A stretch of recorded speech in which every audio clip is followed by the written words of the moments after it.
Hello guys, so I said my name is Munsif. My current job is respiratory medicine, so could give this examination. I'm just going to go through the lecture slide first and then probably get some volunteers to do examination. I think Ali has kindly volunteered, probably one more person. Got some handouts over here. Don't have handouts for all of you, so you guys can share it. So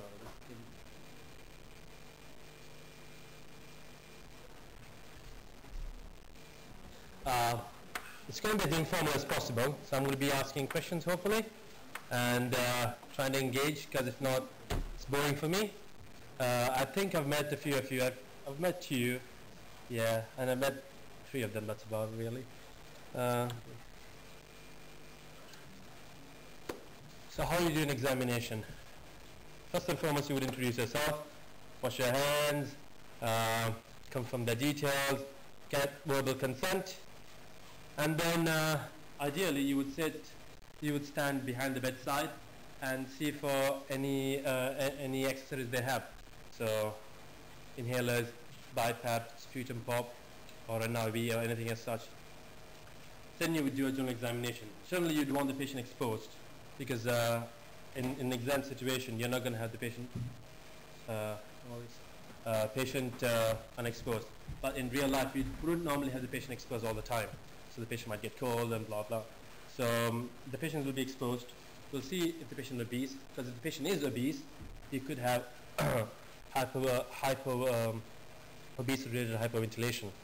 The color, which would show if the pale or not, so cyanosis in other words, in a way you could get it. And the breathing, if it's seesaw breathing, or if using any accessory muscles, and so on and so forth. So then you would go for inspection. So hands, start with the hands first. Scrubbing, staining and wasting of intrinsic muscles. It's a T1 invasion causing apical lung tumor, which is probably a pancreas tumor. Well, clubbing. How do you check for clubbing? Can you even show it to me over here? Are you supposed to see a diamond? Yeah, just like that. Ask the patient to do it. So make sure you ask the patient if the patient has any pain, because sometimes the patient might have pain in the hands and not be able to do anything. So if the patient does have pain, you need to adapt your examination to that patient. Then you look for tremor. So why do you look for tremor? Someone says CO2 retention? Yes. How do you look tremor like that or tremor like that? So what other thing can you do with when the tremor is like that? Liver flap. Yes. So it could either mean either of them. Yeah. So either CO2 retention or liver flap. So then you generally check for the pulse, the rate, and the rhythm. Why does that matter?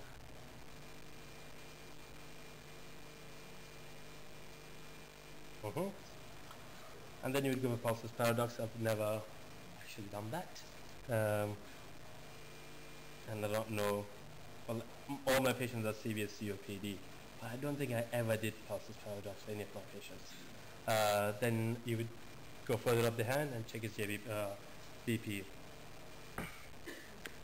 And you would check for JVP. How do you check for JVP? Somebody? Anybody? How would you check for JVP in a patient? Yes, that's right. Good. And how would you calculate it? Because once the doctor told me that a patient had a 15 centimeter JVP, and I know it wasn't right, because that would be really high. So how do you check for JVP? How do you calculate it? It's a guess. It's a guesstimate.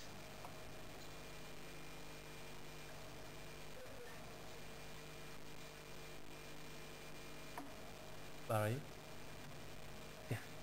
Yeah, that's right. Okay. So what is I've already said, suggest JVP, raised JVP suggests copulmonarily, if it's pulsatile. If it's non-pulsatile, probably SVC obstruction. But if there is an SVC obstruction, you should see facial edema. If there is no facial edema, then there might not be an SVC obstruction. Then you still go on inspection. So you check, while checking for your pulse, you would generally check the respiratory rate and the rhythm, because that's the, if not the patients can control the way they breathe. So when I was in A&E, patients just to show the doctor they were sick, they used to breathe a bit faster. That has happened. I've seen that happen. And we had to do ABGs and send them back to the ward. Could have sent them home, but just to get the doctor to send them up to the ward, they would increase their heart rate. Or even the respiratory rate, the pulse. They might be anxious because you're examining them and the pulse might increase.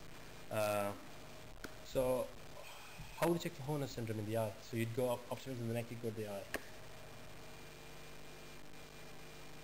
Ptosis. Anhidrosis. Meiosis. So what's anhidrosis? So is it in the contralateral side or ipsilateral side? Ipsilateral. Yeah, that's right. And what's chemiosis? It's in the slide. It's conjunctival edema. That's chemiosis. And you see that in hypercapnia secondary to COPD. Now the problem is I've not seen that in any of my patients so far. So you would see for the eye, then you go for the face, just see if there's any facial swellings. Then you would ask the patient to open his mouth and ask the patient to and see if there's any dental caries, because the dental caries can cause endocarditis, or it can cause even lung abscesses due to its debris, which goes and forms inoculate in the lung. Then you would check for central cyanosis. How would you check for central cyanosis?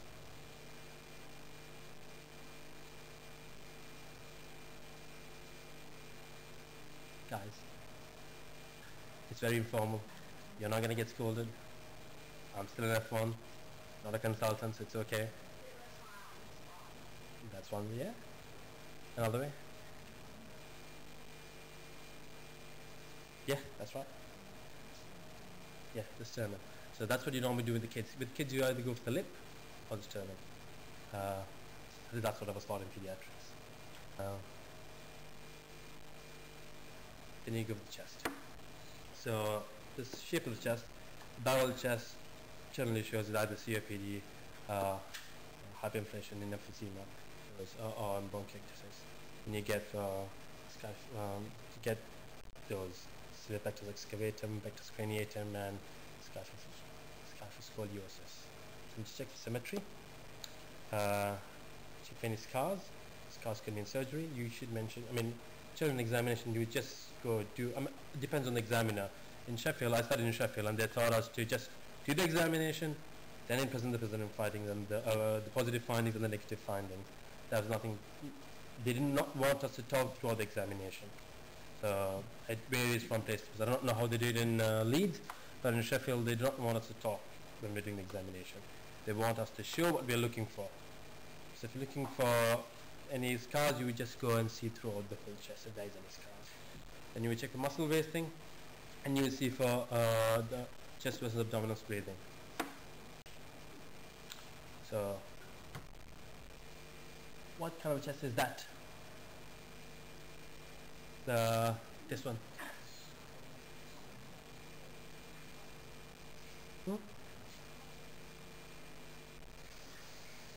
Yeah. Yes, that's right. And what is that? That's right. What is this? What is that? Sorry? Yes. And that's clipping. And that is slight ptosis. So then your inspection is finished, you would go for palpation. So you check this if the trachea is central or deviated. What does a deviated trachea mean? Sorry? Damn deaf. Louder. Tension pneumothorax, what else can it mean? Massive effusion, what else can it mean? Sorry? Fibrosis, what else can it mean? Huh? Yes, what else can it mean? Something to do with the heart?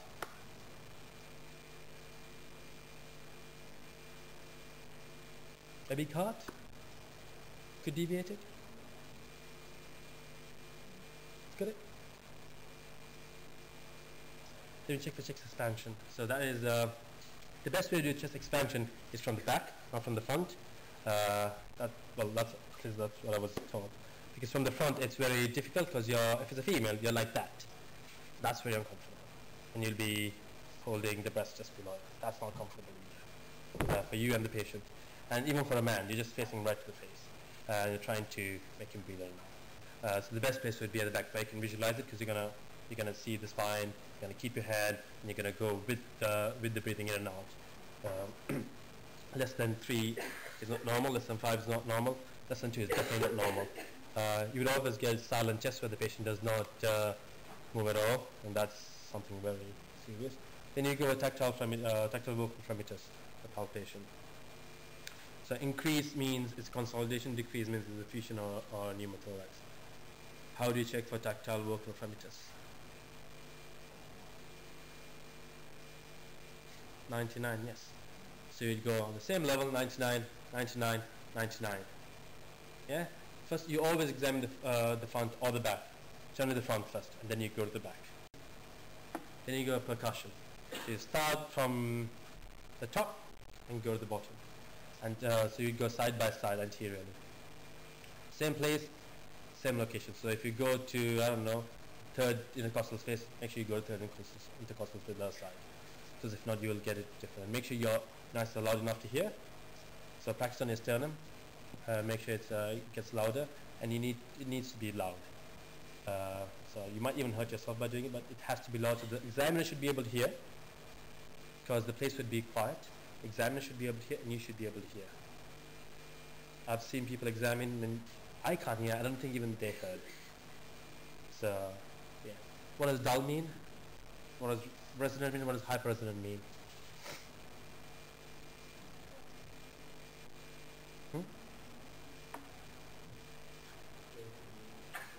Could mean infusion, yes. What does resonant mean? Normal. What does hyperresonant mean? Could be pneumothorax. Could be empty, a collapsed lung.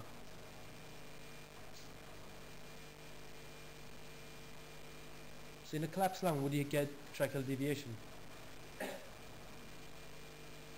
Yeah? No? Yes. Why?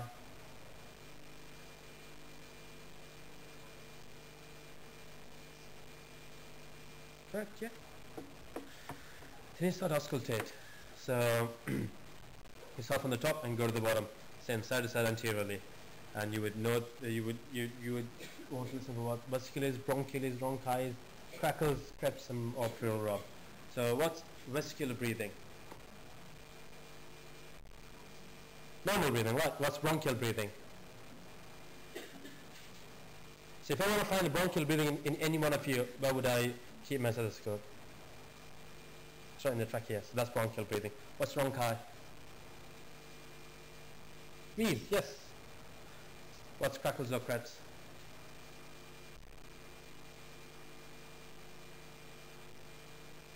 This is weird watery feeling that you get in the summer, in the bases generally. So I do not have that one of those soundtracks to show you what it feels like, what it hears. You know what I mean? And pleural rub. And how to check for vocal resonance? So you would say 99 and tell the patient to go from side to side anteriorly.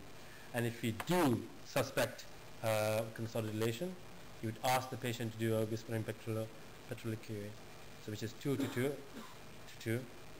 Very softly, the patient whispers. Only if there's consolidation can you hear it, if not you wouldn't hear it. So generally, I wouldn't do this in my examination, unless I suspect consolidation, in which you will tell the examiner you suspect consolidation, so you want to do 2 to 2 2. So when I was doing my GP practice, my GP was very unhappy that I didn't do that, because she suspected the consolidation when I didn't, and she told me off for it.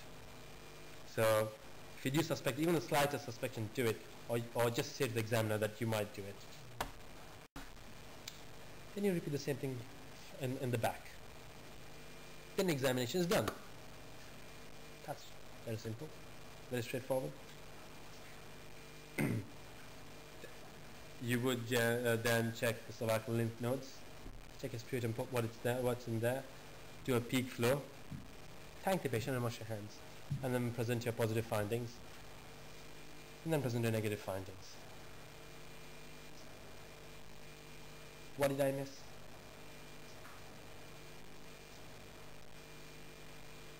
I'm sure I missed something. Yes. And what else did I miss? I missed edema.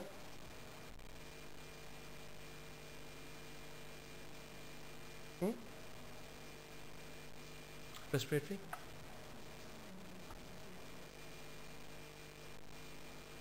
Wait, I put sat side input. Yes. What else did I miss? Apex.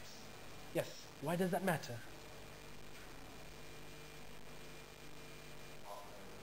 Heart failure. Yes. So a deviated apex beat means heart failure. What else could it say for respiratory? Because we're doing respiratory over here.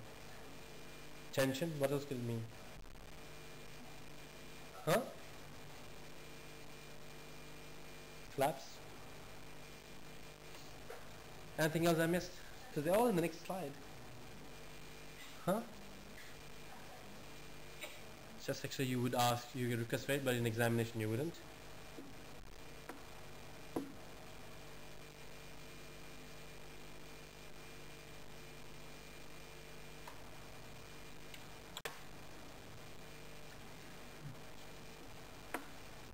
So make sure you do a lot of practice.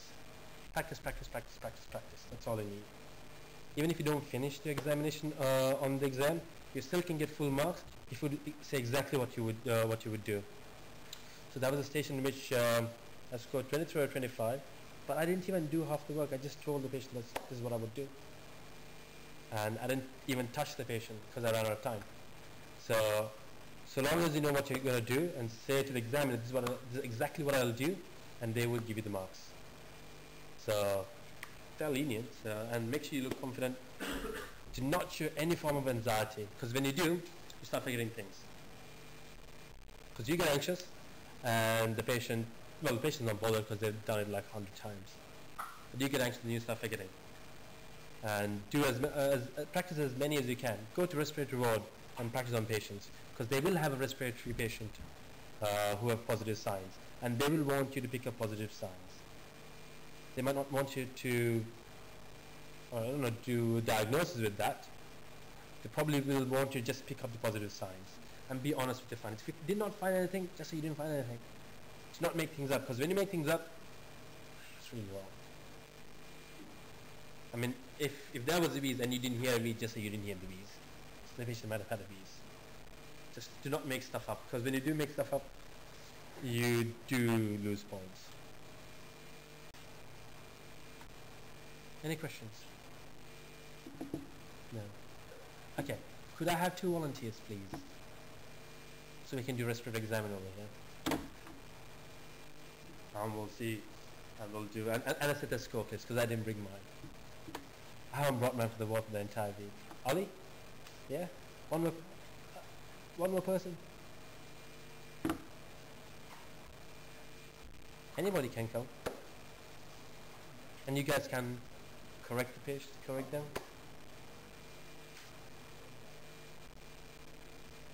Come on, somebody. Well, I'll be the patient then.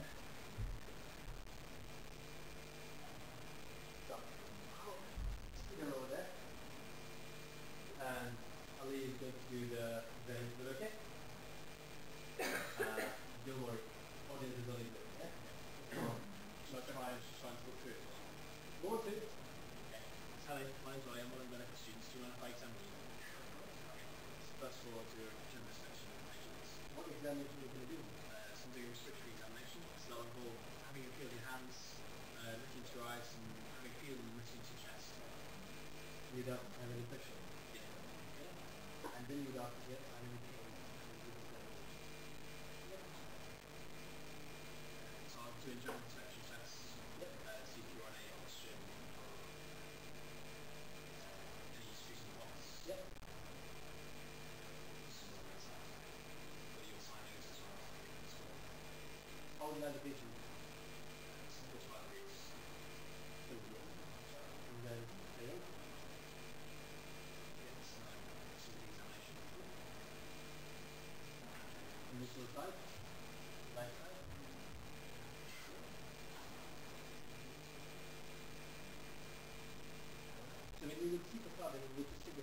go like that as well.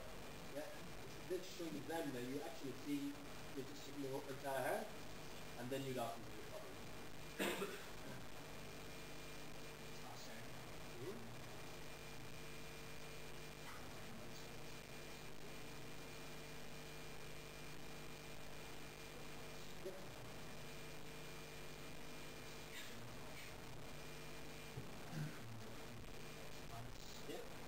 Or you do my blood pressure, CVT, make sure you do go from top to bottom, so that you do not lift anything and then bottom to top.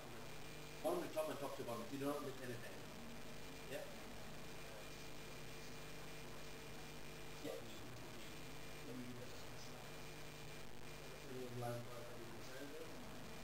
Okay, probably normal, some part of the time.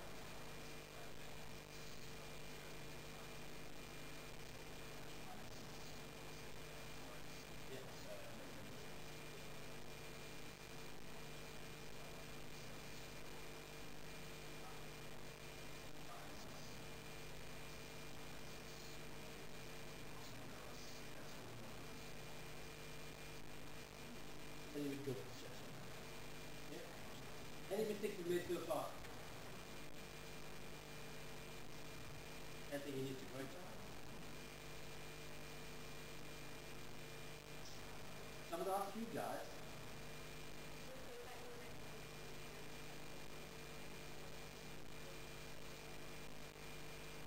So you're going to correct him if he goes wrong. Is that okay? Just learn it.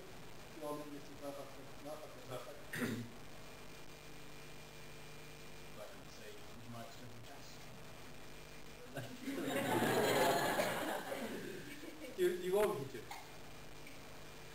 I don't want to.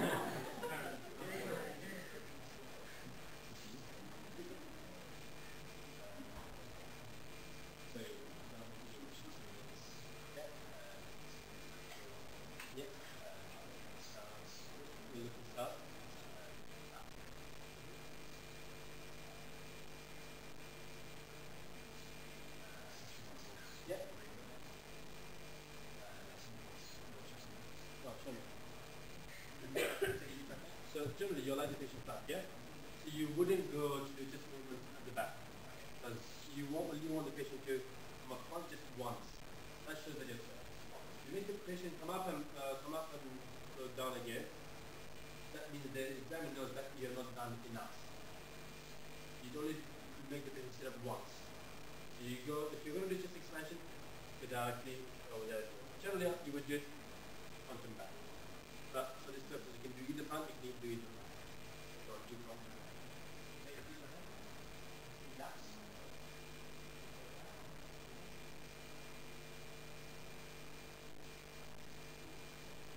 How many centimeters was it? That's not normal, is it? Is 2 centimeters normal? No. I want to see I'm normal. I know I'm static, but I am normal. Okay? Deep breath in. Now. And then.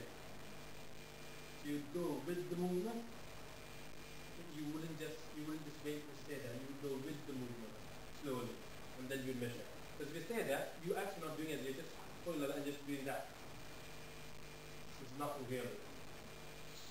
You have to go with the movement of the chest, so that you know how much to do. It was my major. So it was major. Slowly.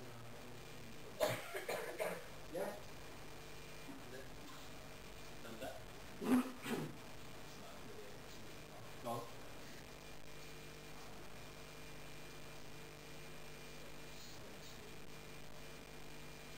Do you feel like it?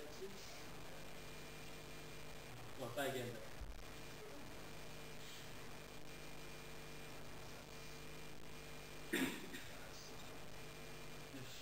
So which patients can and can't you feel a fixation?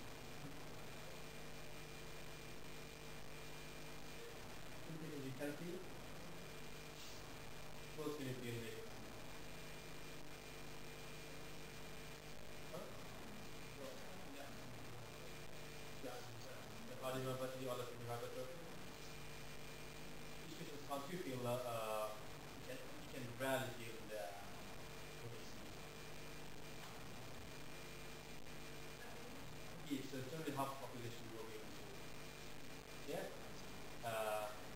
would you elicit the patient efficacy? You want to really feel the efficacy of the patient, how would you take it? What else can you do? I think the policy should be able to do it in the fairly tight solution. Yeah? So hopefully I should be able to feel a basic color.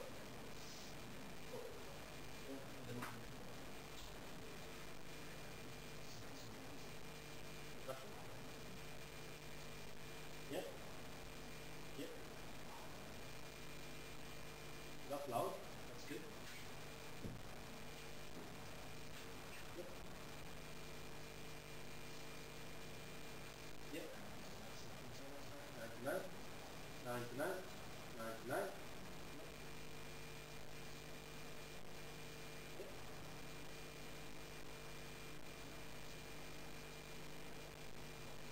There you go, lost it.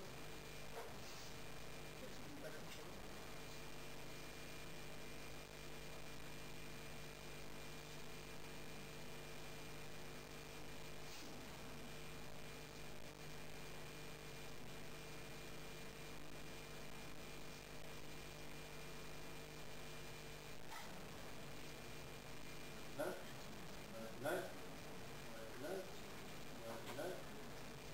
What did you hear? Fine.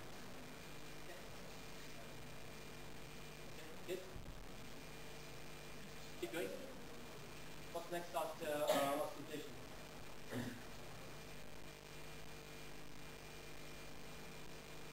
Back. Sorry? You go to the back. Back is the best is going to elicit your findings for any chest findings. Why is that? Every consultant goes to back cavity. Why is that? Sorry? No breath in the way, that's right.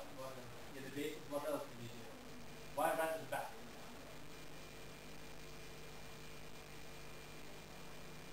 Huh?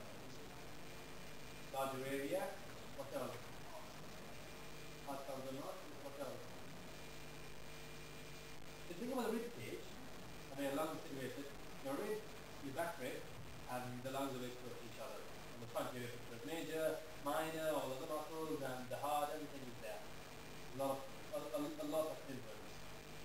But on the back, there's minimum. You go to the back to listen. Yeah? So, assuming you do the whole thing at the back, and then how would you do normal expansion, chest expansion in the back?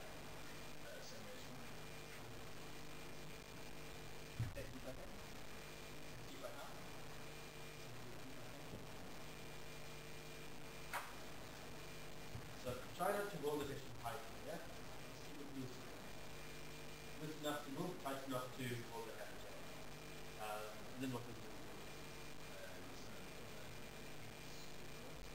You want to listen to the back of my chest?